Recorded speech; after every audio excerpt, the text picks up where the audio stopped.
थोड़ा सा आगे बढ़ते हैं और सन के बेसिक्स जो है वो समझ लेते हैं कि सन कैसा है। तो अभी अपना सारा स्पेस साइंस रिलेटेड नासा के जितने भी एक्सपेरिमेंट वगैरह थे वो सब अपने कवर हो गए हैं।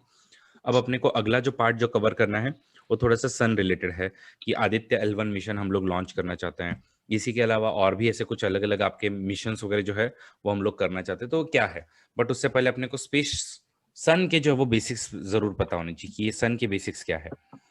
तो जैसा अर्थ है वैसा ही ये भी है कि भाई कोर होगा आपका। कोर के बाद में आप लोगों का यहाँ पे सेकंड जो रेडिएटिव जोन है, फिर कनेक्टिव जोन है। उसके बाद में आप लोगों का एक नेक्स्ट जो है वो है फोटोस्फियर, और फोटोस्फियर के बाद में बहुत बड़ा बहुत बड़ा हो गया।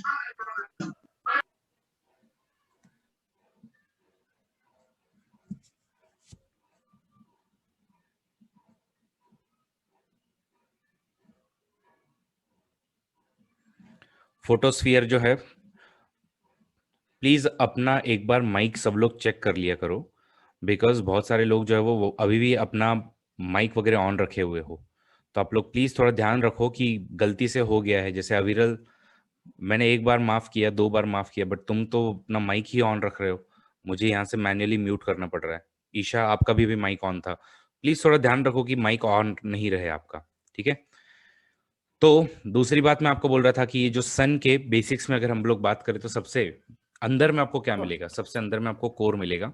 कोर के बाद में इनका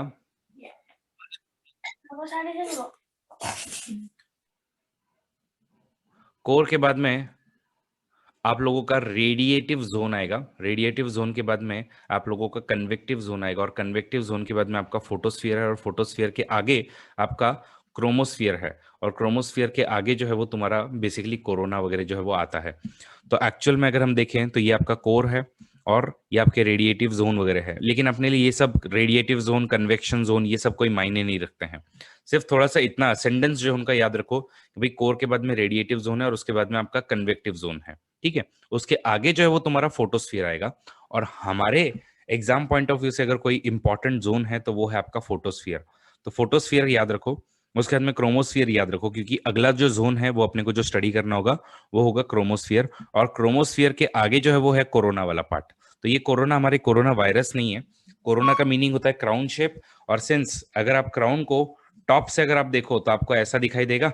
तो इसीलिए इवन इस वाले पार्ट को अगर हम लोग ऐसे देखें तो ये जो है वो एक क्राउन शेप में आपको दिखेगा, इसलिए इसको हम कोरोना बोलते हैं। तो इतने सन के जो स्ट्रक्चर है वो सबको क्लियर हो गए हैं।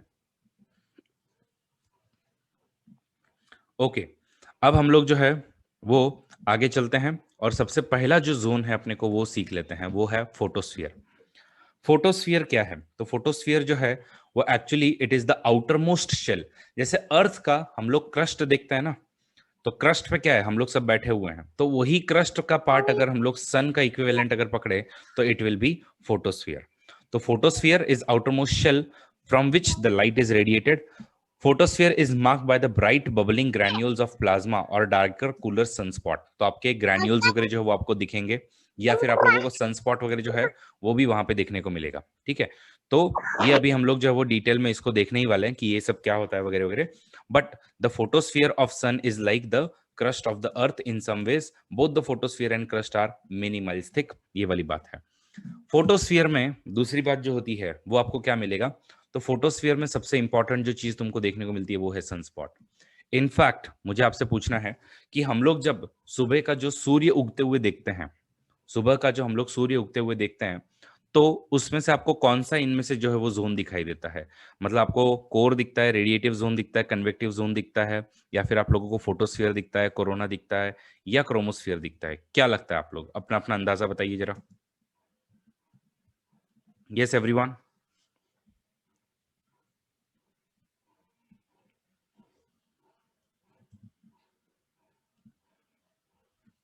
तो याद रखिएगा, जो हम लोग सुबह का सूर्य वगैरह देखते हैं या दिन में भी अगर आप लोग सूर्य देखते हो तो अपने को फोटोस्फियर दिखता है, ठीक है। ना हमको कोरोना दिखता है, क्यों नहीं दिखता है वगैरह अभी हम लोग सब देखने वाले हैं।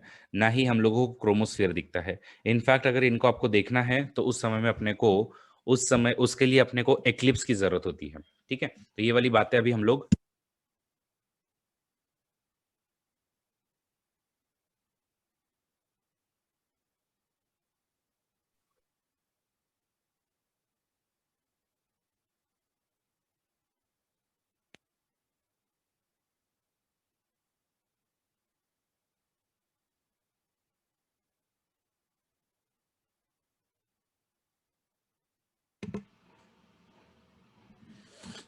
अब आ रही है वॉइस?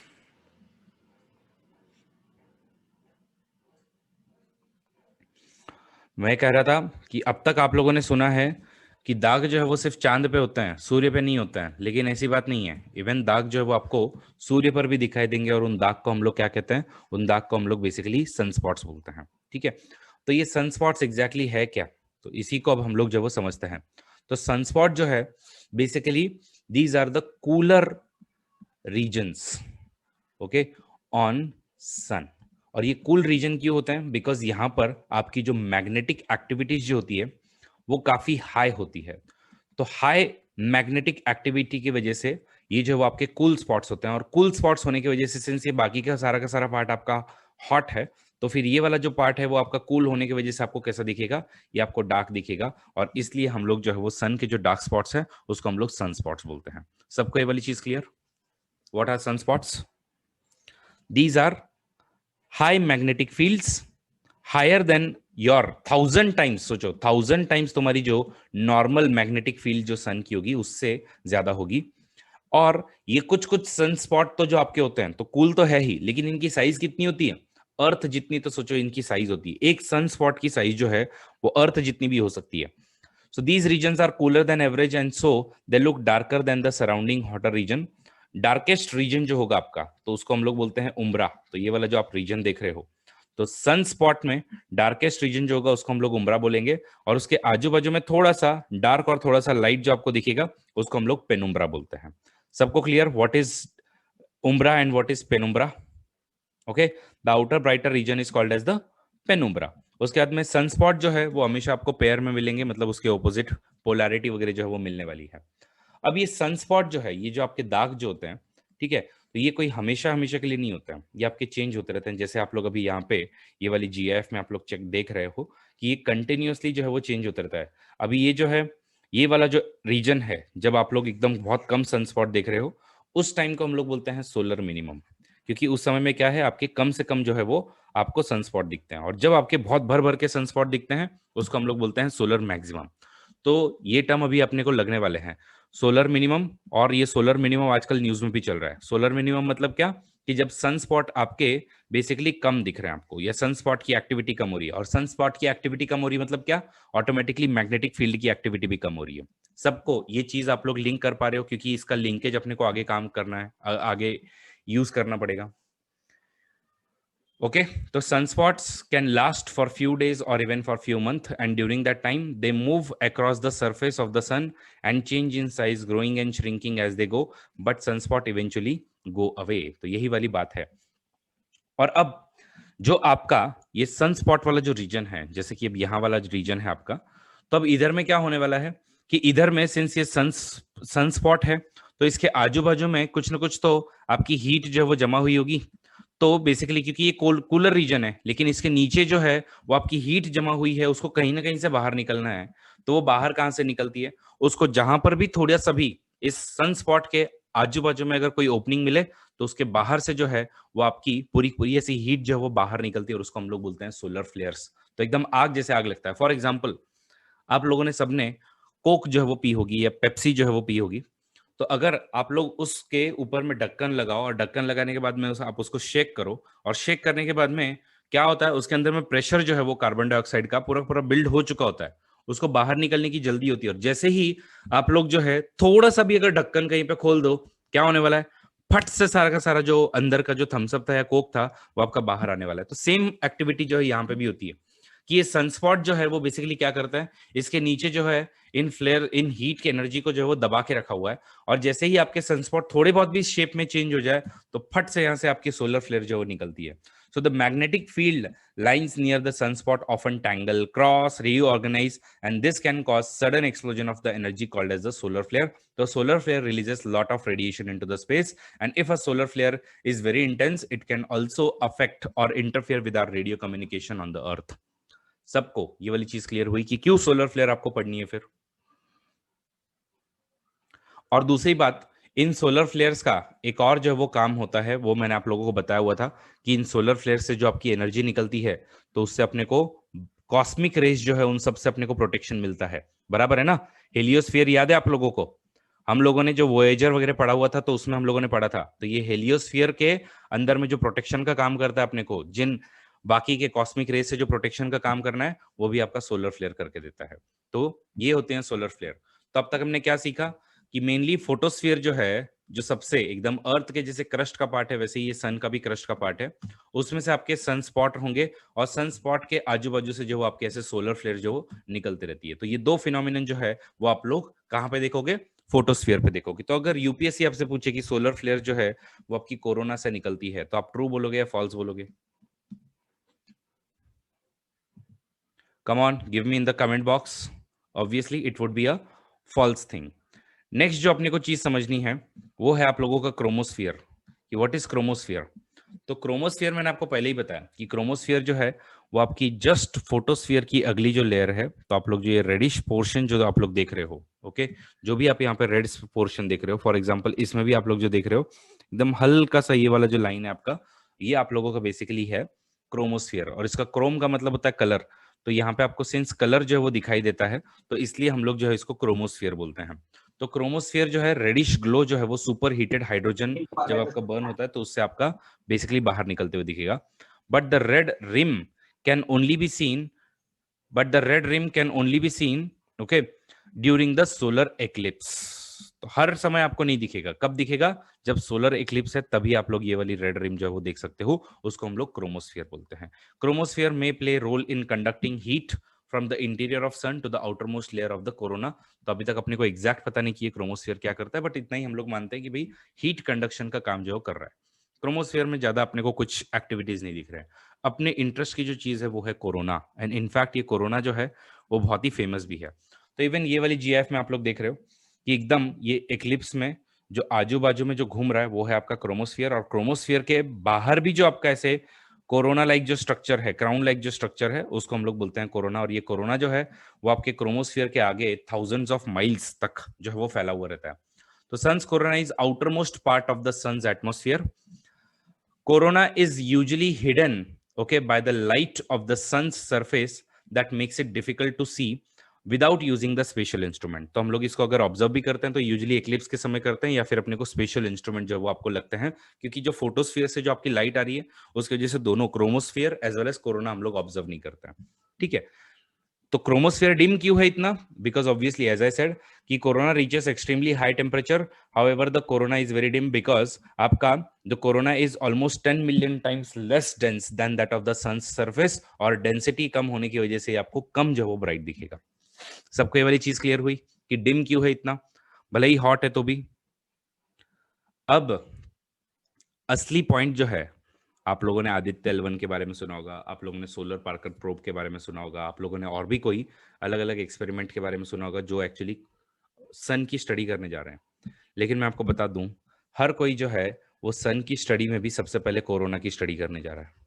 और कोरोना की स्टडी क्यों कर रहे हैं? इसलिए नहीं क्योंकि हम लोग कोविड से अफेक्टेड है, बट एक बहुत ही अलग ही जो है वो इसकी कुछ एक खास बात है। और अब ये खास बात क्या है कि बेसिकली अगर, ठीक है, अगर मैं कभी चलिए कैसे समझे हम लोग, बोन फायर से समझते हैं। ठीक है, अगर समझो मैंने यहाँ पे जो है वो, ये मेरा बोन फायर है भाई, मैंने कि यहाँ पे मस्त हम लोग बीच पे गए हुए थे, उसमें लकड़ियाँ हैं और ये मेरा बोन फायर है, इसमें आग लगी हुई है। इसमें एक बंदा जो है वो स्पॉट ए पे बैठा हुआ है, दूसरा बंदा जो है वो स्पॉट बी पे बैठा हुआ है, और तीसरा बंदा जो है वो स्पॉट सी पे बैठा हुआ है, और चौथा बंदा जो है वो स्पॉट डी पर बैठा हुआ है। हीट जो है वो सबसे ज्यादा किसको लगेगी?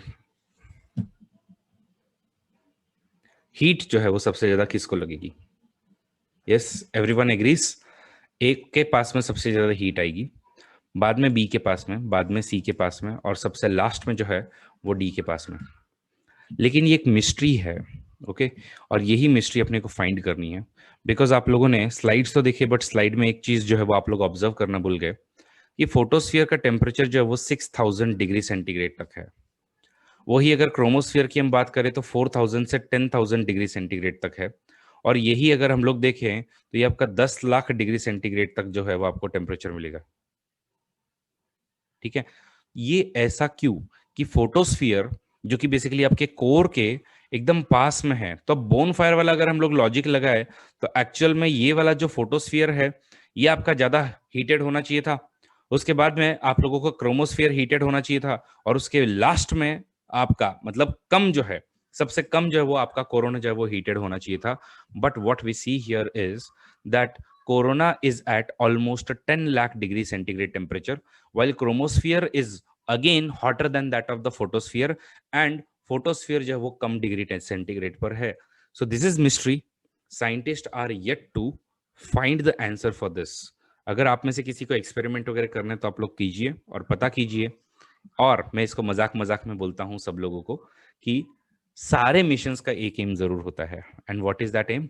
That why corona is so hot, why corona is so hot. तो यही जो है वो हर एक का बस मिशन है, सबको यही पता करना है कि why corona is so hot. ठीक है, तो आई होप सबको ये वाली चीज जो वो समझ में आ गई होगी। तो हम लोग इसीलिए कोरोना की स्टडी भी कर रहे हैं। तो why is the corona so hot? Because the corona's high temperature are bit of a mystery. Imagine that you are sitting next to the campfire and it's nice and warm, but as you walk away, so obviously you will feel cooler. But this is what exactly the opposite happens in the sun. कि आपका ये जो corona जो है उसमें आप लोगों का और ज्यादा जो है वो आपकी गर्म होते जाता है। तो ये वाला आप लोग जो व्हाइट पोर्शन जो देख रहे हो इस तरीके का, ये आपका और हॉटर रीजन है। हाउ डज द, और अब इस हॉटर रीजन से एक और चीज जो आपकी निकलती है उसको हम लोग बोलते हैं कोरोनल मास इजेक्शन। तो होता क्या है, लोग जो है वो अगर सोलर फ्लेयर पढ़े उसको भी उन लोग सेम ही चीज मानते हैं, कोरोनल मास इजेक्शन अगर पढ़े तो उसको भी उन लोग सेम ही चीज मानते हैं। But are they two same? Are they two same? Answer is no. Why? Because coronal mass ejection ejects from the coronal portion. Okay? और आपका जो सोलर फ्लेयर्स है वो कहां से आते हैं? वो कहां से आते हैं? सोलर फ्लेयर्स कहां से आते हैं? फोटोस्फीयर से आते हैं। और ये दोनों भी जिस चीज को आगे लेके चलते हैं उसको हम लोग बोलते हैं सोलर विंड्स। तो एक्चुअली यहां से आपका कोरोनल मास इजेक्शन की वजह से भी जो विंड शुरू हो जाएंगे, या फिर सोलर फ्लेयर से भी जो विंड शुरू हो जाएंगे उसको हम लोग बोलेंगे सोलर विंड। तो आई होप सब लोगों को ये तीनों टर्म के बीच में जो फर्क समझ में आ गया कि solar wind, coronal mass ejection and solar flares तीनों भी अलग अलग चीजें हैं करके। Yes everyone? The coronal mass ejection is significant release of the plasma and accompanying magnetic field from the solar corona. They often follow the solar flare and are normally present during the solar prominence eruption. ठीक है, तो solar prominence का जब eruption होता है तो उस समय मिलेगा, and the plasma is released into the solar wind. तो आपका ऐसे यहाँ से जो plasma आता है तो ये solar wind के form में अर्थ तक वगैरह जो वो आता है। How does the corona cause solar wind? तो मैंने आपको बता दिया कि corona extends far out in the space and from it comes the solar wind that travels through our solar system. The corona's temperature causes its particle to move at very high speed, and these speeds are so high that the particles can escape the sun's gravity also, and this is how basically आप लोगों का solar wind जो वो form होता है। तो I hope अब सब लोगों को सोलर विंड, कोरोना क्या है, उसके बाद में क्रोमोस्फियर क्या है, उसके बाद में फोटोस्फियर क्या है, सन स्पॉट क्या है, एंड आपके बेसिकली सोलर फ्लेयर्स वगैरह क्या है, ये सबको क्लियर है, और सोलर मास इजेक्शन भी। और कोरोना की जो मिस्ट्री है वो भी सबको क्लियर हो गई कि भाई why corona is so hot, and that is what you need to find out.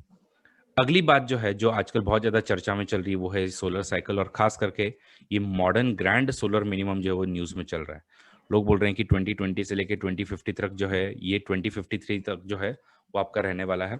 इसके पहले एक मॉन्डेर मिनिमम हुआ था, और अब हम लोग भी प्रेडिक्ट कर रहे हैं। इनफैक्ट लोगों का तो ये भी बोलना है कि अब ये सोलर मिनिमम जो आ रहा है, तो इस सोलर मिनिमम की वजह से, क्योंकि आप लोगों ने सबने गेम ऑफ थ्रोन्स तो देखा ही होगा, और गेम ऑफ थ्रोन्स में सबका एक ही कंसर्न था क्या, कि विंटर इज कमिंग।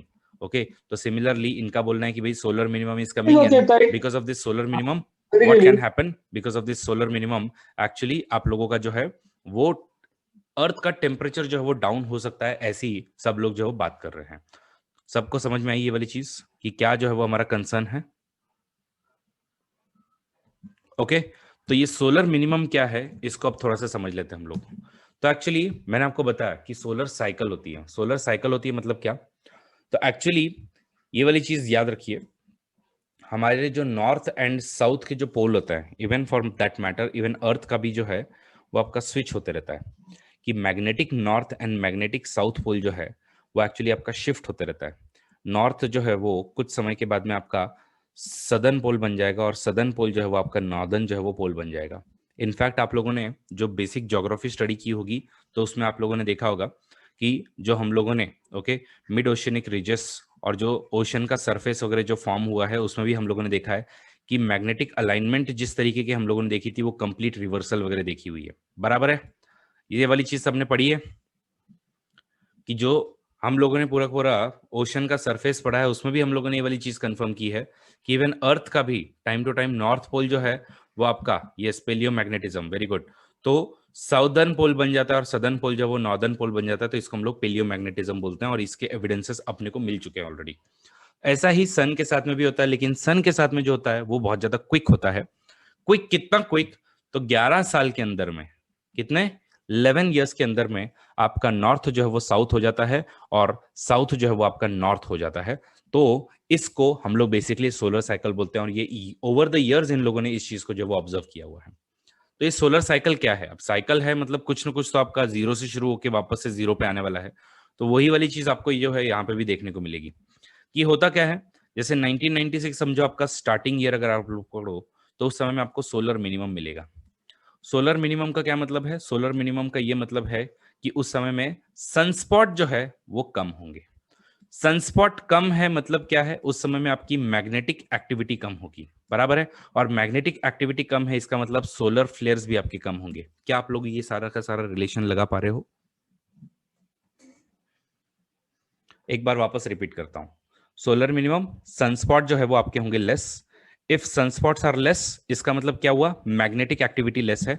और मैग्नेटिक एक्टिविटी अगर लेस है तो solar flare, because solar flare को जगह नहीं मिल रही थी इसलिए तो हो रहा था, तो इसलिए आपके सोलर फ्लेयर जो है वो भी आपके कम आएंगे। और इससे हम लोग बोल सकते हैं कि सोलर विंड्स भी जो है वो आपके कम आएंगे, बराबर है। तो ऐसे जो है वो इन सब का रिलेशन है और ये रिलेशन जो है वो अपने को लगा पाना अगर नहीं आता तो गड़बड़ हो जाती है। तो सोलर मिनिमम में आप लोग क्या देखोगे? सोलर मिनिमम में ये आपका ऐसे शुरू होता है।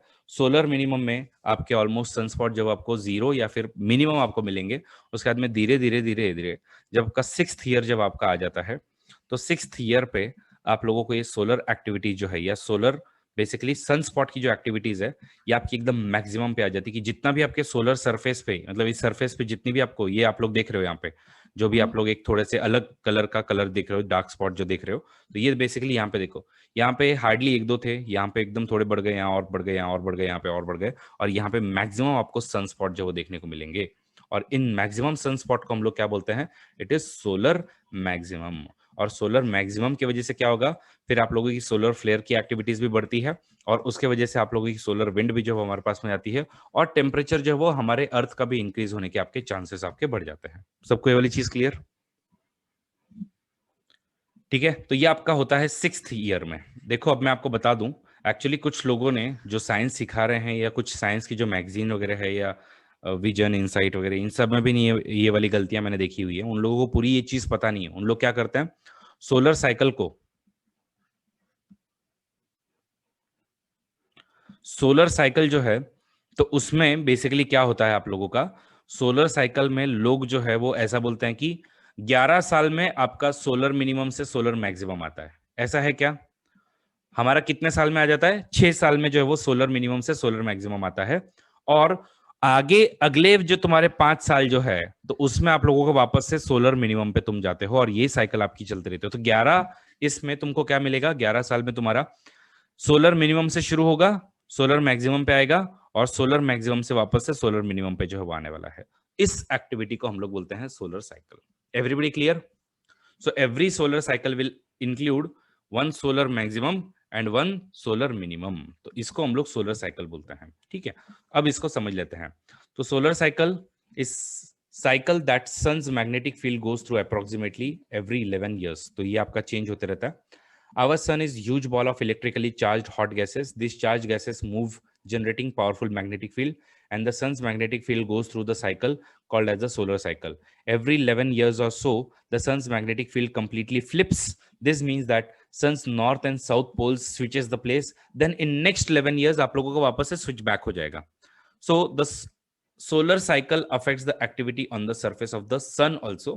जो सन स्पॉट होता है, तो आप लोगों का ये मिनिमम और मैक्सिमम पे बेसिकली चलते रहता है। तो अगर आप लोग कभी सोलर मिनिमम देखोगे तो आपको सोलर मिनिमम जो है उसमें एकदम आप लोगों को कम जो है वो सन स्पॉट आपको देखने को मिलेंगे। तो ये देखिए, ये अलग अलग कैमरे से इन लोगों ने फोटो लिया हुआ है, तो इसमें एकदम कम दिख रहा है। और अगर सोलर मैक्सिमम आपका रहा तो सोलर मैक्सिमम में आप लोगों के सन स्पॉट की activities as well as magnetic field, और ये देखो यहाँ से आप लोगों के इवन सोलर फ्लेयर जो है वो कितने निकल रहे हैं। ठीक है, तो ये आप लोगों का ऐसे चेंज हो जाता है। तो one way to track the solar cycle is by counting the number of sunspot. Okay, the beginning of solar cycle will start from the solar minimum, जिसमें आपका क्या होगा कि it will have least sunspot and over the time solar activity आप लोगों के sunspot जो वो इंक्रीज होंगे, और जिस समय में आपके मैक्सिमम होंगे उसको हम लोग सोलर मैक्सिमम बोलते हैं, और यूजुअली ये आपके 6वें साल पे आता है। सो दे हैव बीन ऑब्जर्व्ड, और ये आप लोगों का अपीयरेंस जो है वो कंटिन्यूसली कितने ही सेंचुरी से चल रहा है, और ये वाला जो है इसका फिक्स इन लोगों ने बता दिया कि भाई ये तो आपका पैटर्न ही है, और ये जो है वो आपका रिपीट भी होते रहता है। ठीक है, तो अब ये जो है वो वाली बात जो है वो फिक्स्ड है। बट हम लोग क्यों इन सब चीजों के बारे में सोचें? बिकॉज थोड़ा सा अब अपने को इसके बारे में सोचना पड़ता है। और अभी जो अगला जो चीज आने वाला है वो है ग्रैंड सोलर मिनिमम, और ऐसा बोल रहे हैं कि ये 2020 से लेके 2053 तक जो वो रहने वाला है। लोगों का, कुछ लोगों का ये भी बोलना शुरू हो गया क्या कि भाई सिंस सोलर मिनिमम अब आ रहा है, तो सोलर मिनिमम अगर आ रहा है तो उससे क्या होगा कि अगर सोलर मिनिमम है इसका मतलब क्या है, सन स्पॉट आपके जो है वो लेस है, सन स्पॉट लेस है तो मैग्नेटिक एक्टिविटी जो है वो आपकी लेस है, मैग्नेटिक एक्टिविटी लेस है इसका मतलब सोलर फ्लेयर्स लेस है, और सोलर फ्लेयर्स अगर लेस है तो अर्थ तक आने वाली जो रेज है वो भी कम होगी, तो टेम्परेचर जो है वो अर्थ का एक 1 डिग्री सेंटीग्रेड तक जो वो कम हो सकता है। तो इसलिए हम लोगों को जो हमारे कार्बन एमिशंस है या फिर और भी कोई अगर हमारे जो ग्रीन हाउस गैसेस की जो एमिशंस है तो हम लोग थोड़ा सा बढ़ा सकते हैं, क्योंकि इससे अपने को ये जो क्लाइमेट चेंज है उससे फाइट करने में मदद मिलेगी। लेकिन साइंटिस्ट बोल रहे कि भाई इतना कुछ जो है वो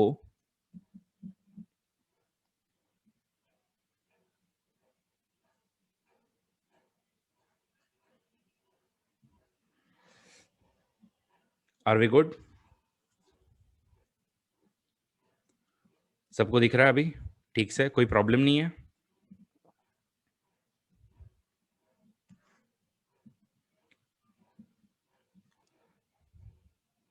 कितना सिर्फ यही ना, जो ब्लैक स्क्रीन है वही रिपीट करना है। ओके, तो सिंस सोलर मिनिमम है मतलब क्या है, सनस्पॉट लेस है, सनस्पॉट लेस है तो मैग्नेटिक एक्टिविटी लेस है, उसकी वजह से सोलर फ्लेयर लेस है, और उसके वजह से आपका टेम्परेचर जो है वो एटलीस्ट 1 डिग्री सेंटीग्रेड से कम होगा। ऐसे कुछ लोगों का जो है वो अंदाजा है, कुछ साइंटिस्ट बोल रहे कि भाई ऐसा होगा, 1 डिग्री तक होगा। और इसलिए हम लोग अगर कार्बन डाइऑक्साइड जो हम लोग रिलीज कर रहे हैं या फिर हम लोग ग्रीन हाउस गैसेस हम लोग जो रिलीज कर रहे हैं, तो वो हम लोग थोड़ा सा कर सकते हैं क्योंकि कोई प्रॉब्लम एज सच नहीं आने वाला है। तो ऐसा लोग बोल रहे हैं, बट फिर कुछ साइंटिस्ट का ऐसा बोलना है कि सोलर मिनिमम से कोई ज्यादा फर्क नहीं पड़ेगा और अपने को CO2 एमिशन पे तो काम करना ही पड़ने वाला है बेसिकली। ओके, तो यही है आपका बेसिकली सोलर मिनिमम की कहानी। So the magnitude of sun's polar activity is decreasing, and this period of decreased solar activity is called as the modern grand solar minimum. इसमें आपका मेजरमेंट कैसे होता है सोलर एक्टिविटी का, तो मैंने आपको बताया observing, by observing the sun spots. Okay, तो सन स्पॉट जो है वो आप लोगों के डार्क वगैरह रीजन्स होते हैं, वो हम लोगों ने ऑलरेडी देख लिया। Sun spot are relatively cool because magnetic field जो है वहां पे कम होता है।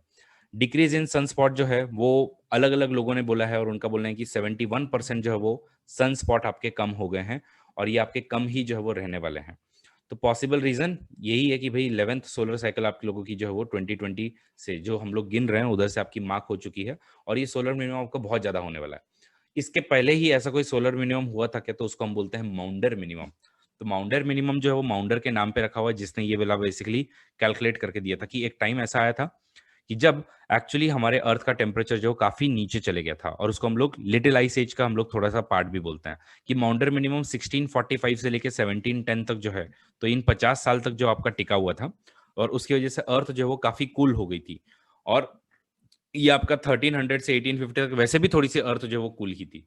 तो कुछ लोगों को बोलना है कि भाई अगर ऐसा हुआ वापस से, तो एक लगभग जो है उस समय में जैसे यूरोप का 1 to 1.5 डिग्री टेम्परेचर कम हो गया था, ऐसा ही वापस एक बार रिपीट हो जाएगा। यही बस लोगों का जो है वो थोड़ा सा अंदाजा है। ओके, और लोग बस यही चाहते हैं कि ऐसा हो।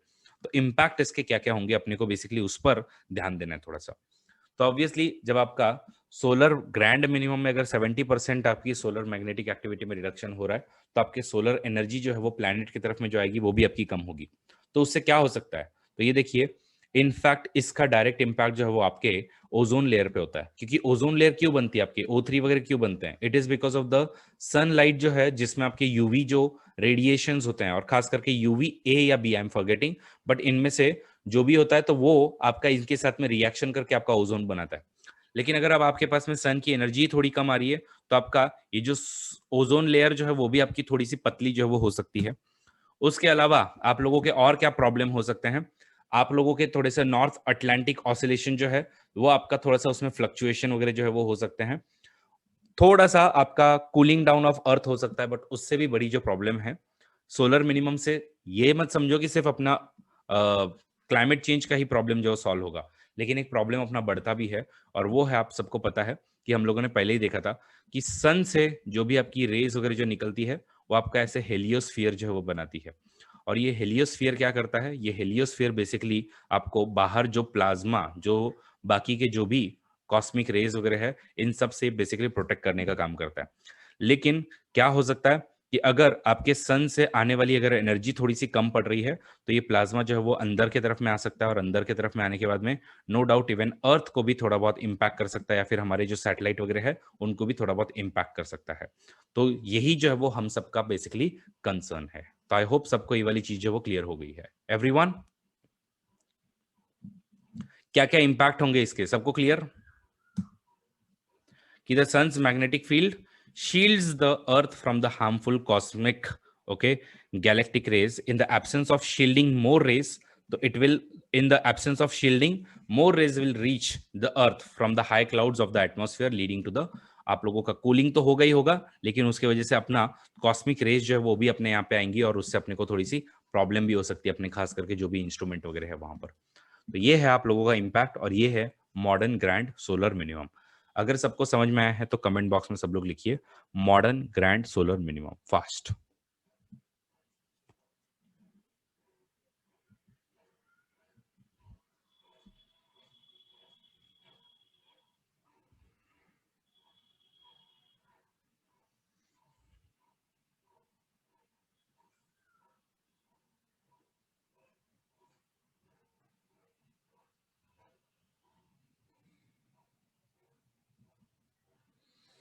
ठीक है, अब अपना नेक्स्ट जो मिशन है वो बेसिकली है आदित्य L1, जो कि एक्सपेक्टेड था भाई 2020 के एंड में इसको लॉन्च करने वाले थे, बट 2020 तो कब का गया, और 2021 शुरू भी हो चुका है, लेकिन मुझे नहीं लगता है कि अभी तक इन लोगों को कोई प्लान जो है वो नियर बाय फ्यूचर में दिख रहा है। बट समझ लेते हैं कि आदित्य L1 क्या है। तो आदित्य L1 जो है वो अपना बेसिकली, अब हम लोगों ने सब सन के बेसिक समझ लिए, अब अपने को सन की स्टडी करनी है। तो सन की स्टडी करने के लिए जो अपना इंडिया का जो मिशन जाएगा उसका नाम है आदित्य L1। वैसे आदित्य नाम से ही, आदित्य का मीनिंग ही होता है सूर्य, इस नाम से ही आप लोगों को ये वाली चीज तो क्लियर हो जाएगी कि भाई ये क्या, किस मिशन के लिए है। तो इसको याद रखना कोई बड़ी बात नहीं होगी, लेकिन अपने को जो पता होना चाहिए वो है ये L1 क्या होता है। L1 बेसिकली होते हैं आपके लैग्रेंज पॉइंट्स। ओके, तो ये लैग्रेंज पॉइंट क्या होता है बेसिकली, आप लोग जो है मुझे बताओ, दो आपके पास में लोकेशंस हैं, ठीक है, एक जो है ये लोकेशन है और एक जो है वो ऐसी लोकेशन है। आप लोग कार जो है वो कहाँ पे इजीली पार्क कर पाओगे, ए या बी? ठीक है, क्यों? क्योंकि यहाँ पर जो भी आपके एक्टिंग फोर्सेस होंगे, तो वो एक्टिंग फोर्सेस आपके एक दूसरे को नलीफाई कर देंगे। लेकिन यहाँ पे समझो यहाँ पार्क कर रहे हो या ऐसी टेढ़ी मेढ़ी पार्क कर रहे हो, तो मे बी हैंड ब्रेक लगा इसलिए थोड़ी बच जाए, लेकिन फिर भी डर तो है ना गिरने का। तो ऐसे ही अपने को अगर सन को स्टडी करना है तो प्रॉब्लम क्या है कि सन का ग्रेविटेशनल अट्रैक्शन होगा, सन का ग्रेविटेशनल अट्रैक्शन होगा, अर्थ का भी ग्रेविटेशनल अट्रैक्शन होगा। अगर अर्थ के ग्रेविटेशनल अट्रैक्शन के बीच में है, तो ये जो सोलर पार्कर प्रोब है, आदित्य L1 मिशन है, ये लोग क्या करेंगे, अर्थ के आजू बाजू में घूमेंगे, और इसको हम लोग जिस तरीके से स्टडी करना चाहते हैं वैसे नहीं कर पाएंगे। और सन के अगर अट्रैक्शन पॉइंट में चले गया तो फिर तो ये सन में ही घुस जाएगा, और उसके बाद में इसका कोई मतलब ही नहीं बचेगा। तो अपने को कुछ ऐसे पार्किंग स्पॉट जो वो ढूंढने होते हैं, जहां पर दोनों का भी अट्रैक्शन फोर्स जो है वो आपका नलीफाई हो जाए, कि अगर समझो ये 100 का फोर्स अगर लगा रहा है ना, तो इसका भी 100 का फोर्स लगे। तो ऐसे आपको पॉइंट जो वो ढूंढने पड़ते हैं। तो ऐसे पॉइंट जहां पर आप लोगों का दोनों का ग्रेविटेशनल पुल जो है वो एक दूसरे को निगेट करता है, उसको हम लोग बेसिकली बोलते हैं Lagrange points. Everybody clear what is Lagrange point? Okay, and these are very good parking spots, जहां पे हम लोग जो है इनको पार्क कर सकते हैं और वहां से हम लोग सन को ऑब्जर्व कर सकते हैं। तो हम लोग 5 जो है वो पार्किंग स्पॉट्स देख सकते हैं। वन इज L1, तो L1 जो है वो आपके सन एंड अर्थ के बीच में आता है। L2 जो है वो सन और आप लोगों के अर्थ के बियॉन्ड जो है वो आपको यहाँ पे मिलेगा। और वैसे ही L3 जो है वो सन के बियॉन्ड जो है वो आपको मिलेगा। तो ये आपके अर्थ के बियॉन्ड मिलेगा और ये आपको L3 जो है वो सन के बियॉन्ड मिलेगा। तो ऐसे L1, L2, L3 आपके पूरे स्ट्रेट लाइन में है। तो उसके अलावा भी तुम्हारे पास में 2 जो है वो रीजन्स है जहां पे तुम लोग अच्छे से पार्क कर सकते हो। उसका नाम है L4 एंड L5। तो ये लैग्रेंज पॉइंट 4 है और लैग्रेंज पॉइंट 5 है, जहां से हम लोग जो है वो ये थोड़ा सा निगेट करके अच्छे से सन को स्टडी कर सकते हैं। बट यहाँ से आपको व्यू जो है वो अच्छा नहीं मिलेगा, इसलिए हम लोग क्या करते हैं, बेसिकली हम लोगों ने L1 जो है वो पॉइंट अपना चूज किया हुआ है और इसीलिए उसका नाम, जो आदित्य L1 का जो मिशन है, इसीलिए उसका नाम L1 रखा हुआ है, क्योंकि हम लोग जो है वो लैग्रेंज नंबर पॉइंट 1 पर उसको पार्क करने वाला है। सबको clear what is L1?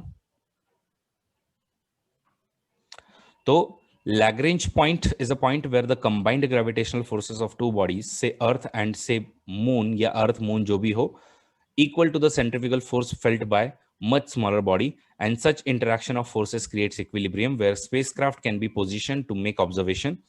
The point L1 has the major advantage of viewing the sun without any, you know, occultation या eclipses। तो आपका बीच बीच में कोई eclipse वगैरह जो वो नहीं आने वाला है। And of this 5 Lagrange points, Sun's Earth system, the last two L4 and L5 are very stable। तो यहाँ पे हम लोग जो है अच्छे से पार्क कर सकते हैं, बट उसका एडवांटेज जो तुमको मेजरली मिलेगा वो आपको L1 पे मिलेगा। तो यही है आपके Lagrange पॉइंट्स के बारे में इंफॉर्मेशन। और ये आदित्य L1 जो है, it will be placed in the hello orbit around the vantage point called as the L1 Lagrange point, और ये it will be the first satellite to study the magnetic field of the sun's corona। तो सन के corona में भी आपकी magnetic field जो study करने वाला है। L1 is expected to help study that why the photosphere, the deeper layer of the sun, is at much lower temperature than that of the corona। सबको समझ गया?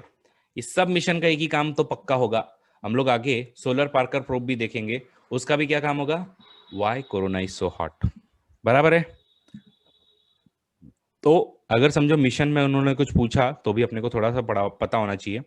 बाकी ऐसे सोलर विंड के जो आयंस वगैरह है, या फिर आप लोगों के कोरोनल मास इजेक्शन वगैरह है, तो इनका डिस्ट्रीब्यूशन और कैसे ये जो अफेक्ट कर रहा है, प्लूटो तक कैसे जा रहा है, ये सब अपने को बेसिकली स्टडी करना है। यही है अपना आदित्य L1। ओके, और ये 2020 के एंड तक एक्सपेक्टेड था, बट अभी तक तो कोई दिख नहीं रहा है कि भाई जल्दी ही लॉन्च होने वाला है करके। आगे जो अपने को पढ़ना है वो है Parker solar probe. And what is this Parker solar probe? तो ये आप लोगों का ऑलरेडी मिशन जो वो लॉन्च हो चुका है पहले ही, मतलब 2018 में ही लॉन्च हो चुका है, बट सिंस हम लोग सन रिलेटेड सारी चीजें देख रहे हैं तो उसको स्टडी कर लेते हैं। तो ये भी आपका बेसिकली ऐसे ही, इसने भी आप लोगों का सन जो है तो उसके ये सब चीजें उसने स्टडी की हुई थी और उसका भी यही काम था, एक ही चीज पता करना है कि why corona is so hot. तो इसी का रीजन जो है वो इन लोग देखेंगे। तो वाई, तो Parker solar probe 3 detailed science objective: trace the flow of energy that heats and accelerates the solar corona and solar wind, determine the structure and dynamics of the plasma and magnetic field, and explore the mechanism that accelerate the transport energetic particles। NASA ने ये launch किया था आपका solar Parker solar probe को, कब? आपका almost 2018 में ही launch कर दिया था। And why study corona? Because corona is much hotter than that of the surface of the sun. Surface मतलब फोटोस्फीयर। तो बस यही पता करना है कि ये क्या है ऐसा रीजन कि जिसकी वजह से जो ये much much much much hotter है। तो that was about all the missions which were related to your sun. और सन के भी सारे बेसिक्स जो अपने अब कवर हो चुके हैं। सबको ये सारी चीजें क्लियर हुई? मजा आ रहा है?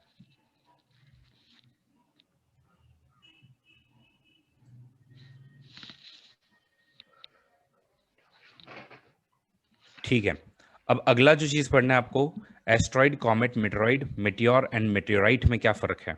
ठीक है, तो ये आप लोगों ने ऑलरेडी पहले तो हम लोगों ने देख लिया था कि भाई एस्ट्रॉइड और कॉमेट में क्या फर्क है, इतना तो सबको याद है, बराबर है।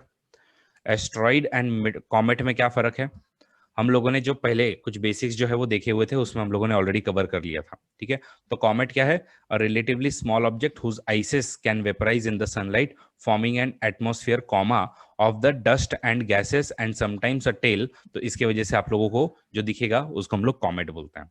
और एस्टेरॉइड क्या है, तो मैंने आपको बताया कि relatively small inactive rocky body orbiting the sun, Mars और जुपिटर के जो बीच में है उसको हम लोग बोलते हैं। तो एस्ट्रॉइड बेल्ट में ही आपके घूमेंगे और कॉमेट जो आपके एकदम फ्रीलांसर जैसे पूरा पूरा घूमते रहते हैं अपने सन के आजू बाजू में।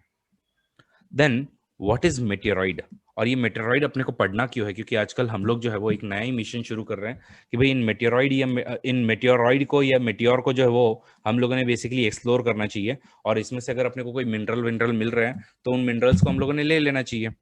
तो एस्ट्रॉइड एंड कॉमेट तो सबको पता है, लेकिन मेटेरॉइड क्या है? मेटेरॉइड जो है वो एस्ट्रॉइड इतना बड़ा होता है आपका, उसका अगर एक छोटा सा टुकड़ा अगर आपके गिर जाए, या कॉमेट जो है इतना बड़ा होता है आपका, उसका अगर छोटा सा एक टुकड़ा गिर जाए तो उसको हम लोग मेटेरॉइड बोलते हैं। और ये मेटेरॉइड जो है वो कहाँ होगा? ये आपका स्पेस से भी आपके बियॉन्ड में आपको मिलेगा। So what is meteoroid? A small particle from the comet or asteroid orbiting the sun will be called as the meteoroid. Everybody type in the comment box meteoroid.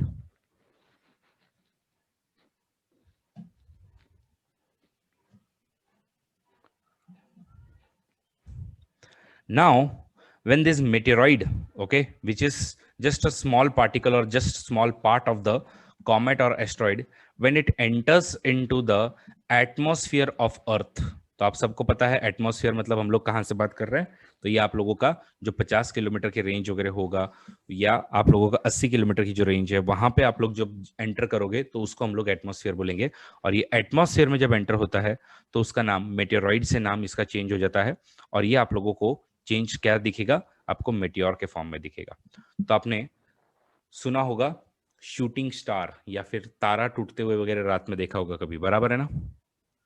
Yes. और फिर आपको अपना फ्रेंड बोलेगा या और कोई बोलेगा, अरे भाई विश कर ले, कोई तो विश मांग ले, तेरी विश जो है वो पूरी हो जाएगी। अगली बार अगर कोई ऐसा बोले तो उसको एक पटक से टपली मारना, उसको बोलना अभी येड़े वो स्टार नहीं है, और अगर तारा टूटा ना और तुम्हारे अगर इतने बाजू में अगर टूटा ना तो तुम बचोगे भी नहीं। ठीक है? अभी हम लोग आगे देखने वाले हैं कि एक स्टार का जब एक्सप्लोजन होता है तो किस तरीके का होता है और कितना खतरनाक जो वो एक्सप्लोजन होता है। तो ये जो आप लोग अपने एटमॉस्फेयर में देखते हो ज्यादा वो मेटियोर शॉवर होता है। ओके? या मेटियोर जो है वो बेसिकली क्या होता है? आपका एक कोई तो मतलब इसका कॉमेट का या एस्ट्रॉइड का बचा कुछ जो टुकड़ा होगा, या कोई सैटेलाइट समझो उसका कोई बचा कुछ टुकड़ा होगा, वो जब एटमॉस्फेयर में एंटर करेगा तो ग्लो करने लगता है, उसको हम लोग मेटियोर बोलते हैं। Okay? So what is meteor? The meteor is the light phenomenon which results when the meteoroid enters into the Earth's atmosphere vaporizes, और इसी को कभी-कभी हम लोग शूटिंग स्टार भी बोलते हैं। ठीक है? और लास्ट बट नॉट लीस्ट जो कि है आप लोगों का मेटेओराइट। तो मेटेओराइट क्या है? मेटेओराइट जो है वो आपका जब अर्थ के सरफेस पर जब गिर जाए उसको हम लोग बेसिकली मतलब यूजुअली बर्नआउट जो मेटियोर हो जाता है एटमॉस्फेयर में ही, बट समझो कोई अगर सरवाइव कर भी गया और अगर अर्थ के सरफेस तक पहुंच भी गया उसको हम लोग मेटियोराइट बोलते हैं। सबको क्लियर? यस।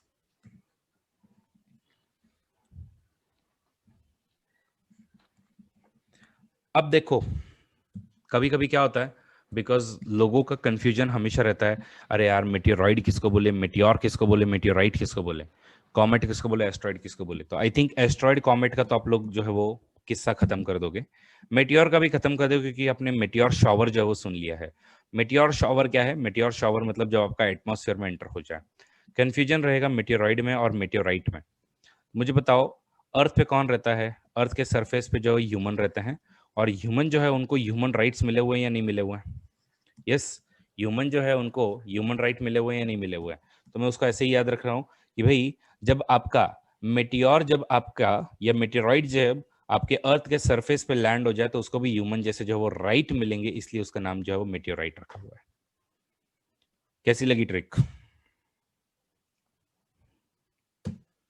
ठीक है? आगे से कभी कोई कंफ्यूजन ही नहीं होगा कि बस डन। मेटेओराइट मतलब जो आपके अर्थ के सरफेस पे आ चुका है, और मेटेओरॉइड मतलब क्या? जो आपके स्पेस में अभी तक घूम रहा है। So these are some of the basics. Okay? तो ऑलरेडी स्टडीड। कॉमेट आपको ऐसा दिखेगा, एकदम टेल वाला स्ट्रक्चर दिखेगा, कॉमा जैसा शेप बनेगा उसका। ये आपका एस्ट्रॉइड जो है वो आपको ऐसा दिखेगा, और उसका छोटा सा टुकड़ा जो है वो आपका मेटेओरॉइड है। और जब आपका एटमॉस्फेयर में ये धीरे धीरे एंटर हो जाए तो उसका बाद में ये आपका मेटियोर जो है वो आपको दिखेगा, फिर आपका फायर बॉल वगैरह बनता है, और उसके बाद में फाइनली जब आ जाए तो उसको हम लोग बेसिकली मेटियोराइट बोलेंगे। So that was about it. अभी अपने को जो चीज पढ़नी है वो है बेसिकली ऑसिरिस रेक्स। ठीक है? ऑसिरिस रेक्स क्या है? तो ये थोड़ा सा रेक्स जैसा इसका स्ट्रक्चर है, इसलिए उसने इसका नाम ऑसिरिस रेक्स रखा है। एक्चुअली इसका नाम, ये बेसिकली एक बेन्नू नाम का आपका एस्टेरॉइड है। ओके, तो बेन्नू नाम का एस्टेरॉइड है, तो उस पर आपको जाके उसका थोड़ा सा सैंपल जो है वो अर्थ पे लेके आना है। तो उसको ड्रिल करेगा, उधर से थोड़ा सा सैंपल जो है वो अर्थ पे लेके आना है, तो यही करना है। तो NASA's asteroid study and sample return mission, तो आपको पता होगा, हम लोगों ने जस्ट पीछे पढ़ा था, चंगे 5 मिशन क्या था? चंगे 5 मिशन क्या था? मून की मिट्टी, ठीक है, आपने 2 मीटर तक ड्रिल डाउन की और उसको बाद में आप लोग चाइना जो वो लेके आया हुआ था। वैसे ही ये जो ऑसिरिस रेक्स का जो मिशन है, ये आप लोगों का ऑलरेडी सितंबर 2016 में इसको बेसिकली कर दिया था लॉन्च।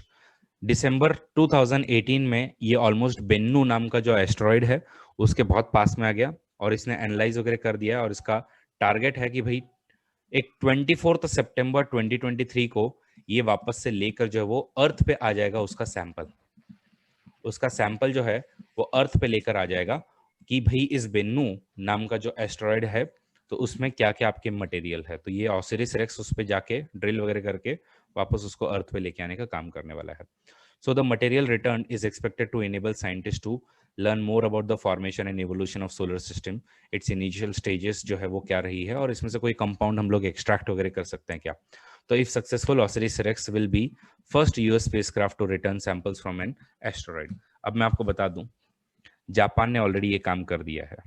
अब भी वो वाली न्यूज़ इसमें अपडेटेड नहीं है, बट आप लोग जो है वो खुद से थोड़ा सा पढ़िएगा, आपको मिल जाएगा ये वाली चीज़। जक्सा ने एक्चुअली एक एस्टेरॉइड से छोटी थोड़ी सी मिट्टी का सैंपल जो है वो सक्सेसफुली उन लोग वापस से रिटर्न लेके आए हुए हैं। कितने लोगों ने ये वाली न्यूज़ सुनी हुई है? यस, हायाबुसा नाम है उसका। ओके, तो मैं अपने दिमाग में याद रखूंगा इस चीज़ को, स्लाइड में उसको अपडेट करके ही आपको भेजूंगा। मैं हर बार भूल रहा हूँ बार बार, बट यस, हायाबुसा नाम का जो है उनका मिशन था, और उन्होंने सक्सेसफुली जो है वो ऐसे ही एक एस्टेरॉइड को उन्होंने ड्रिल किया, और ड्रिल करके वहां से मिट्टी जो है वो सैंपल लेके वापस से रिटर्न उन लोग आ भी चुके हैं। तो ये भी कोई बड़ी बात नहीं होगी, और हम लोग 2023 तक सुन भी लेंगे कि भाई ऑसिरिस रेक्स जो है वो नासा का मिशन जो कि ये सब चीजें जो वापस लेके आया हुआ है। Everybody clear? अब देखो, याद रखना, ये एस्टेरॉइड को ड्रिल कर रहा है, ना कि मेटेरॉइड को, इस चीज को समझ लीजिएगा। और ये बेन्नू जो है वो आपका घूम रहा है तो उसके आजू बाजू में। अब एक और रीजन जो है, बेसिकली हम लोग इसमें बाद में स्लाइड जो है वो आपकी ऐड करवा देंगे।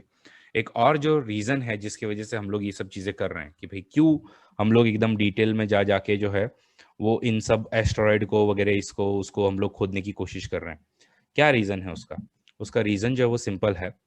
एक्चुअली क्या आप लोगों को पता है कि कुछ जो है वो एकदम ही आप लोगों के जो है माइनर मिनरल, माइनर से भी हम लोग बोलेंगे उनको rare minerals. Okay, rare mineral जो है वो आपके मोबाइल कंपोनेंट में या फिर आपके इलेक्ट्रॉनिक इंडस्ट्री में यूज किया जाता है। पता है आपको ये वाली बात?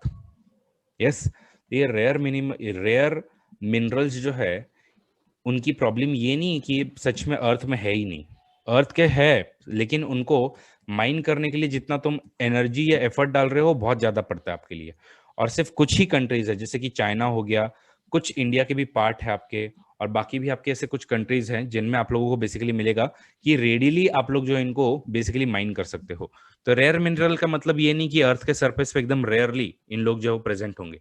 प्रेजेंट तो अच्छा खासा है, गोल्ड से भी ज्यादा है, लेकिन प्रॉब्लम क्या है कि भाई एक आपका रेयर अर्थ मिनरल यहाँ है तो दूसरा यहाँ है तो तीसरा यहाँ है तो चौथा यहाँ है। अब जब आप लोग माइन करने जाते हो तो गोल्ड का कैसा है कि भाई गोल्ड माइन तुमको मिल गई, इतने रीजन में तुम खोदो और तुमको सारा का सारा गोल्ड जो यहीं पे मिल जाएगा एंड यू आर डन। या कोल का भी अगेन तुमको माइन करना है, ये वाला रीजन है, इधर में कोल है, इसको कोल को माइन किया एंड यू आर डन।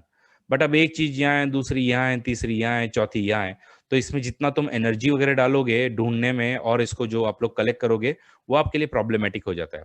और कुछ ही आपको अर्थ पे ऐसे रीजन्स मिलेंगे जैसे चाइना वगैरह में रीजन है जहां पे एक ही जगह पे ये सारे के सारे रेयर अर्थ मिनरल जो है वो आपके ऐसे कॉन्सेंट्रेटेड मिलेंगे, तो इनका माइनिंग जो है वो अब इनको सस्ता पड़ता है। तो इसीलिए चाइना कभी कभी क्या करता है, चाइना जो है वो इस रेयर अर्थ मिनरल को एक्चुअल में मतलब इसको एज अ लिवरेज के तौर पे यूज करता है कि भाई मैं जो इसको लिवरेज कर रहा हूँ कि मेरे से अगर तुमको करना है मेरी ही इलेक्ट्रॉनिक इंडस्ट्री का, यही करो वही करो ऐसा ही करो वैसा ही करो। जापान को इन्होंने ब्लैकमेल किया था कि हम लोग रेयर अर्थ मिनरल अभी तुमको एक्सपोर्ट करना बंद कर देंगे, तो उस समय में इंडिया ने इनफैक्ट बोला था कि हाँ कोई बात नहीं हम लोग तुमको भेजेंगे। जापान का वन ऑफ द रीजन कि उन लोगों ने हायाबुसा ओके मिशन जो है वो एस्ट्रॉइड पे भेजा और एस्ट्रॉइड को ड्रिल करके वापस लेके आए हैं। उसका one of the reason is also this rare earth mineral, कि उनको चेक करना है कि ऐसा बहुत सारी लोगों की थियरीज हैं कि इनमें जो है बहुत सारे लोगों की, ये विरल खुराना बार बार जो है वो अनम्यूट कैसे कर लेता है खुद को, या फिर ऋतिक जो है वो खुद को अनम्यूट कैसे कर रहा है? क्यों कर रहे हो तुम लोग अपने आप को अनम्यूट?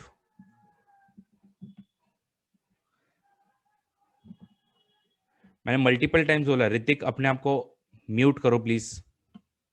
डोंट नो कैसे तुम छोड़ते हो उसके बाद में वापस ज्वाइन हो जाते हो, इसलिए फिर होता है वो।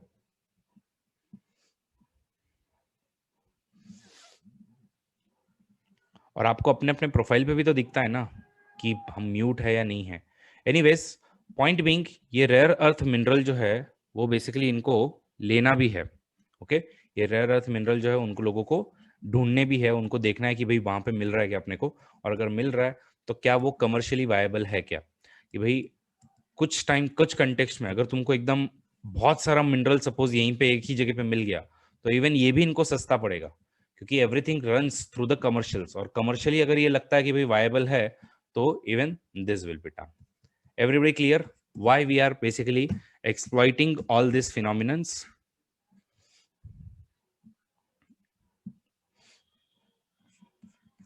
ठीक है, नेक्स्ट जो अपने को चीज पढ़नी है, नेक्स्ट जो अपने को चीज पढ़नी है वो है बेसिकली स्पेस डिब्रीज।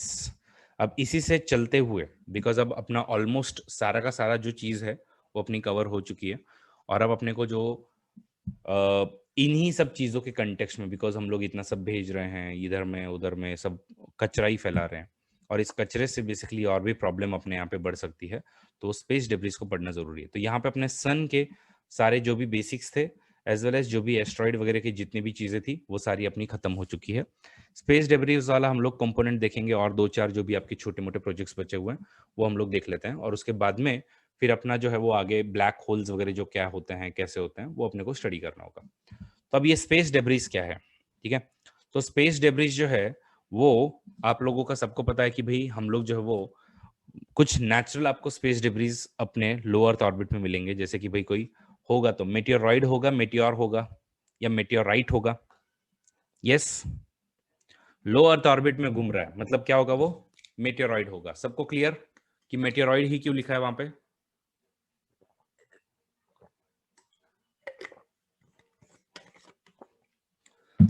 लो अर्थ ऑर्बिट मतलब आपका ऊपर होगा, एटमॉस्फेयर में है क्या? नहीं है, तो इसलिए मेटियोरॉइड है वो। तो नेचुरल हो सकता है, फिर मैन मेड जो है वो आपके आर्टिफिशियल जो है वो पार्टिकल्स वगैरह घूम सकते हैं। तो अगर समझो अपने अर्थ के लो अर्थ ऑर्बिट में इतना सारा कचरा हो गया, और अभी तो आपको पता भी है कि स्पेसएक्स क्या कर रहा है। स्पेसएक्स जो है वो आपकी फुल इंटरनेट कनेक्टिविटी देने के लिए लो अर्थ ऑर्बिट में सारे के सारे लगभग 12,000 उनके सैटेलाइट जो प्लेस करने का काम है, मतलब उन लोगों ने मिशन जो है वो बेसिकली सोच के रखा हुआ है।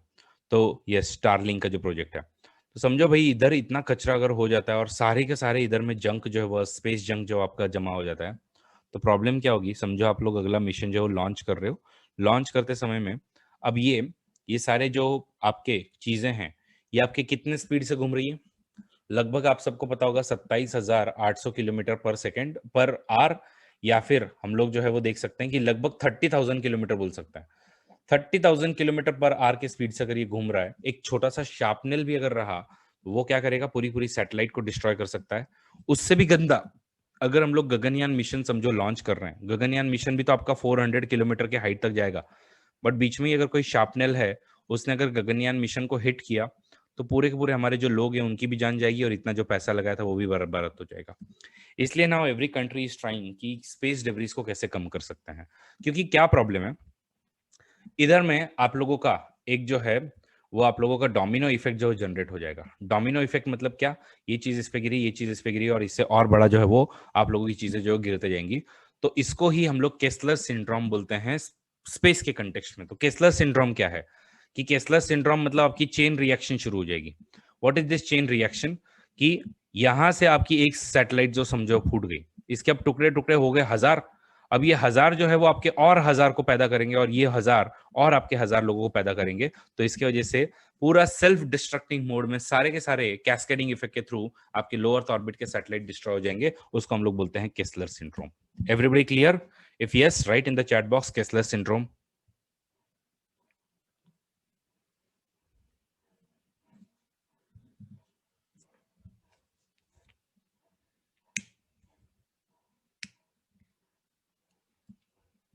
The term Kessler syndrome is associated with space debris, which is used to describe a self-sustaining cascading collision of space debris. क्योंकि 30,000 किलोमीटर पर आवर के स्पीड से ये टाइनी जंक पीस भी आपके पूरे पूरे स्पेस स्टेशन, स्पेस क्राफ्ट सबको जो है वो डिस्ट्रॉय करने की काम कर सकता है। अब ऑब्वियसली अपने को ये वाली प्रॉब्लम पता है, तो हम लोगों ने क्या किया है, इस प्रॉब्लम पर ध्यान देने के लिए जो मिशन लॉन्च किया है या हम लोग जो करने वाले हैं एक्चुअली, वो है अपना नेत्रा। तो सितंबर 2019 की न्यूज़ है कि स्पेस डेब्रिस पर ध्यान रखने का, कि अगर हमारे बिकॉज लो अर्थ ऑर्बिट में बहुत सारे अपने ऑलरेडी सैटेलाइट्स होंगे, तो उनको कोई प्रॉब्लम ना हो, इसलिए अर्ली वार्निंग सिस्टम जो हम लोगों ने बनाया है उसका नाम है प्रोजेक्ट नेत्र। तो under the project ISRO plans to put up observational facilities, connected radars, telescope, data processing unit, and control centers. They can, among others, spot, track, and catalog object as small as 10 centimeter and up to the range of 3,400 kilometer and equal to the space orbit of around 2,000 kilometers. तो यहाँ तक जो है इन लोग ढूंढ सकते हैं। और ऑब्वियसली नीड क्या है, क्योंकि आज 15 से भी ज्यादा जो हमारी इंडियन कम्युनिकेशन सैटेलाइट जो है इन जियो स्टेशनरी ऑर्बिट में काम कर रही है। 13 से भी ज्यादा जो रिमोट सेंसिंग जो है वो 2000 किलोमीटर पे या और भी अलग अलग जो है वो आपकी इन हाइट्स पे सैटेलाइट काम कर रही है। और अगर इनको कोई नुकसान होता है तो अपना लाखों करोड़ों का नुकसान होगा। और वो अपने को रोकने के लिए जो अर्ली वार्निंग सिस्टम जो हम लोगों ने बनाया है स्पेस डेब्रिस को डिटेक्ट करने का, वो है नेत्र। सब लोग अगर क्लियर हुआ है तो नेत्र जो है वो टाइप करो चैट बॉक्स में फास्ट।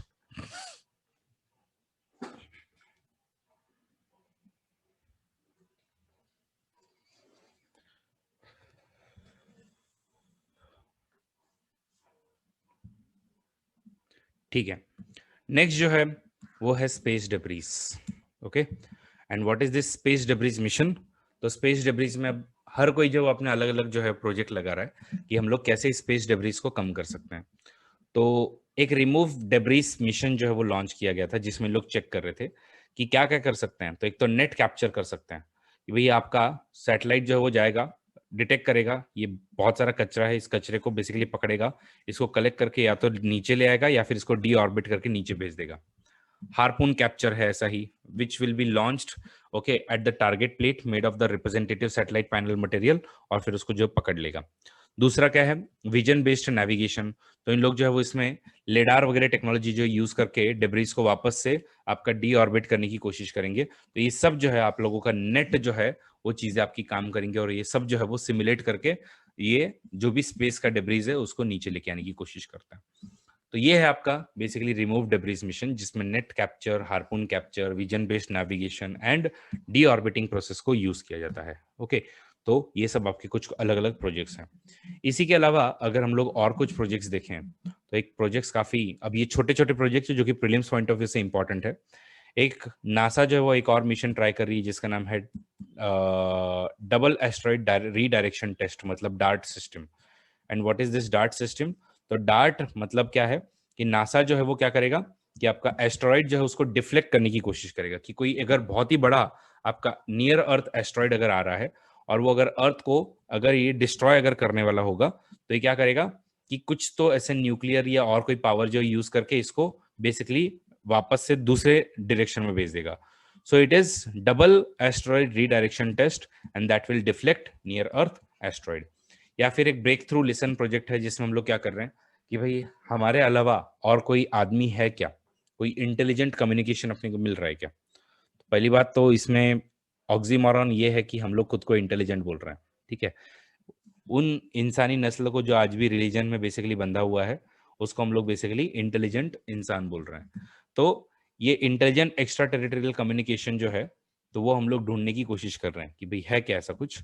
और एक सोफिया नाम का प्रोजेक्ट है, तो सोफिया नाम के प्रोजेक्ट में क्या कर रहे हैं कि इन लोग जो है वो बेसिकली एक ऑब्जर्वेटरी है यूएसए की, जिसमें इन लोग क्या कर रहे हैं कि magnetic field, star forming region वगैरह जो है वो प्लेन से चेक कर रहे हैं इन लोग। तो इन लोग कहाँ से चेक कर रहे हैं? प्लेन में। तो मतलब क्या कि इन लोग ज्यादा से ज्यादा एटमॉस्फेयर में ही है और खास करके स्ट्रेटोस्फीयर से जो है वो ऑब्जर्व कर रहे हैं। कि इन लोग बोल रहे हैं कि भाई नीचे जो है डिस्टर्बेंस बहुत सारा आता है, तो इन लोग ऊपर से उसको ऑब्जर्व कर रहे हैं। और last but not least, kilo power project. Kilo power project जब भी बोले, इसको एक ही चीज समझ लेना, वो है भाई आपका आयरन मैन। आयरन मैन क्यों बना? Yes, it was because of the small nuclear reactor that he built. Okay, जब वो बेसिकली टेररिस्ट लोगों ने जब उसको कैप्चर करके रखा हुआ था, उस समय में जो उसने न्यूक्लियर रिएक्टर बनाया वही है। तो अपने को भी एक ऐसा न्यूक्लियर रिएक्टर जो है, स्मॉल न्यूक्लियर रिएक्टर ऐसा बनाना है जो कि आपकी रिलायबल जो है वो पावर जनरेट कर सके। और क्या है, बिकॉज हर जगह पे आप लोगों को सनलाइट जो पॉसिबल नहीं होती है, लेकिन अगर एक छोटा सा रिएक्टर अगर हम लोगों ने बना दिया और अगर उससे एनर्जी इनको मिल जाए तो फिर मजा ही आ जाए। तो यही है आपका kilo power project. I hope सबको ये छोटे छोटे जो प्रोजेक्ट्स हैं वो क्लियर हो गए होंगे। Yes,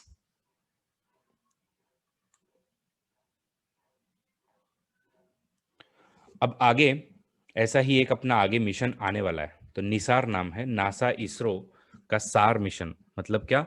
aperture radar mission. तो ये आपका 2022 में लॉन्च होगा। और आपको एल बैंड, एस बैंड, ये सब मालूम है ना? कम ऑन गाइस, ये सब मैंने आपको सिखाए हैं, अलग अलग बैंड के फ्रीक्वेंसीज। ठीक है, तो ये बैंड में जो है ये आपकी फर्स्ट सैटेलाइट मिशन होगा जो कि आपके रेडार फ्रीक्वेंसीज के एल बैंड, एस बैंड वगैरह यूज करेंगे। और ये सब क्यों कर रहे हो? ताकि हम लोगों को क्लाइमेट चेंज के बारे में पता चले और कोई नेचुरल डिजास्टर अगर आ रहे हैं तो हम लोग एडवांस में ही बेसिकली बता सकें। आज का आप लोगों ने नेचुरल डिजास्टर के बारे में सुना होगा। यस, सुना है क्या उत्तराखंड की न्यूज? ऋतिक भाषिन तो वहीं से बिलोंग करता है। तो ऋतिक भाषिन ने तो उसका स्टेटस भी डाला हुआ है, आप लोग देख सकते हो उसके कि कितने भयंकर जो है वो, मतलब बेसिकली ग्लेशियर का ग्लेशियर पूरा का पूरा नीचे गिर गया। अब ग्लेशियर पूरा का पूरा अगर आपका ऐसे आ गया तो पूरा आगे जो है वो, उसने पूरी नदियों की वगैरह पूरी बैंड बजा दी, एकदम पूरी तबाही मची हुई है। 150-200 से ज्यादा लोग जो है वो आपके बह चुके हैं। ठीक है, यस, तो ये सब जो है वो आपकी प्रॉब्लम्स होती हैं। एनीवेज, तो इसको ऑब्जर्व करने के लिए हम लोग क्या कर रहे हैं, इसको ऑब्जर्व करने के लिए हम लोग ये निसार नाम का मिशन 2022 में लॉन्च करेंगे। अब आगे ये इन स्पेस जो है वो हम लोगों ने लॉन्च किया हुआ था। तो ये इन स्पेस मिशन क्यों लॉन्च किया हुआ है हमने? बिकॉज सिंपल सी चीज है कि हम लोगों को, ओके, मैंने आपको पहले भी बताया था जब हम लोग स्पेस एक्स पढ़ रहे थे कि इंडिया भी चाहता है कि हमारा प्राइवेटाइजेशन हो और प्राइवेट प्लेयर जो है वो ज़्यादा से ज़्यादा स्पेस के मिशंस में पार्टिसिपेट करे और ज़्यादा से ज़्यादा इन लोग जो है वो पैसे बेसिकली डाले और इसमें ज़्यादा से ज़्यादा इन्वेंशन करे। क्योंकि जहाँ जहाँ सिर्फ गवर्नमेंट कंट्रोल करती है वहाँ पे प्रॉब्लम होती है। तो इसलिए सितंबर 2020 की न्यूज़ है कि गवर्नमेंट ने अब एक बॉडी बनाई हुई है। और ये हम लोगों ने जब इसरो पढ़ा था उस समय भी मैंने आपको बताया था कि it will be Indian national space promotion and authorization centre, जो कि आपकी सिंगल एक एजेंसी होगी, नोडल एजेंसी। और आत्मनिर्भर भारत अभियान के अंडर में ये मेनली काम करेगी, जिसमें क्या होगा कि सिंगल विंडो एजेंसी है जहां पे इसका ओन कैडर होगा, परमिशन वगैरह देना है यही दे देगा। और अगर आपको इन स्पेस ने अगर आपको परमिशन दे दी है तो it will B final and binding. And इसमें इसरो जो है वो भी आपका कुछ नहीं कर सकती है फिर। कि ऐसा नहीं कि वापस से इसरो से आप लोगों को वापस से परमिशन लेनी होगी ये वगैरह, तो कुछ नहीं आपका। सिर्फ इन स्पेस अगर आपको परमिशन दे रही है तो मोर देन सफिशिएंट है। और ये प्राइवेटाइजेशन जो है अपने को करना ही पड़ेगा। तो इनको परमिट्स देना, फैसिलिटीज देना और कोई टेक्नोलॉजी अगर ट्रांसफर करनी है तो रीजनेबल कॉस्ट पे टेक्नोलॉजी ट्रांसफर करके देना प्राइवेट कंपनीज को। ठीक है, और ये आप लोगों का एक इंटीग्रेटेड अप्रोच तुम लोग बनाओगे जिसके थ्रू हम लोग ये सब लॉन्च करेंगे। क्योंकि there are more than 500 companies which partners with the ISRO. तो क्यों नहीं तुम लोग जो है वो electronic fabrication, system development, integration वगैरह करके तुम लोग जो काम कर रहे हो तो अब यही स्पेस में और काम करो। क्योंकि यूएस में आप लोग देख रहे हो इतनी सारी मल्टीपल आपकी जो है वो आज प्राइवेट कंपनी जो वो इन्वॉल्व है, स्पेस एक्स इन्वॉल्व है। उसी के अलावा आप लोगों का भी अमेजोन का भी जो क्या बोलते हैं ना, जेफ बेजोस है, उसकी भी एक स्पेस रिलेटेड कंपनीज है, अभी एकदम नई स्टेज पे लेकिन है। इवन फेसबुक भी प्लान करी कि उनकी खुद की बनाई जाए। ठीक है, और ऐसे ही आप लोगों की वो वर्जिन एयरलाइंस जो है उन लोगों ने भी बोल के रखा हुआ है। तो इनकी सब जो है वो, यस, ब्लू ओरिजिन। तो इन लोग सब लोगों ने क्या किया हुआ है, इन सब लोगों ने अपने अपने जो है वो कंपनीज लॉन्च किए हुए हैं। तो ऐसे ही फिर हम लोग चाहते हैं कि अपने इंडिया में भी ये सब हो ताकि हम लोग पीछे ना रहे। और उसके लिए जो आपका सेंटर बनेगा उसका नाम है इन स्पेस। अगर सबको इन स्पेस क्लियर हुआ है तो चैट बॉक्स में प्लीज प्रेस करें इन स्पेस फास्ट।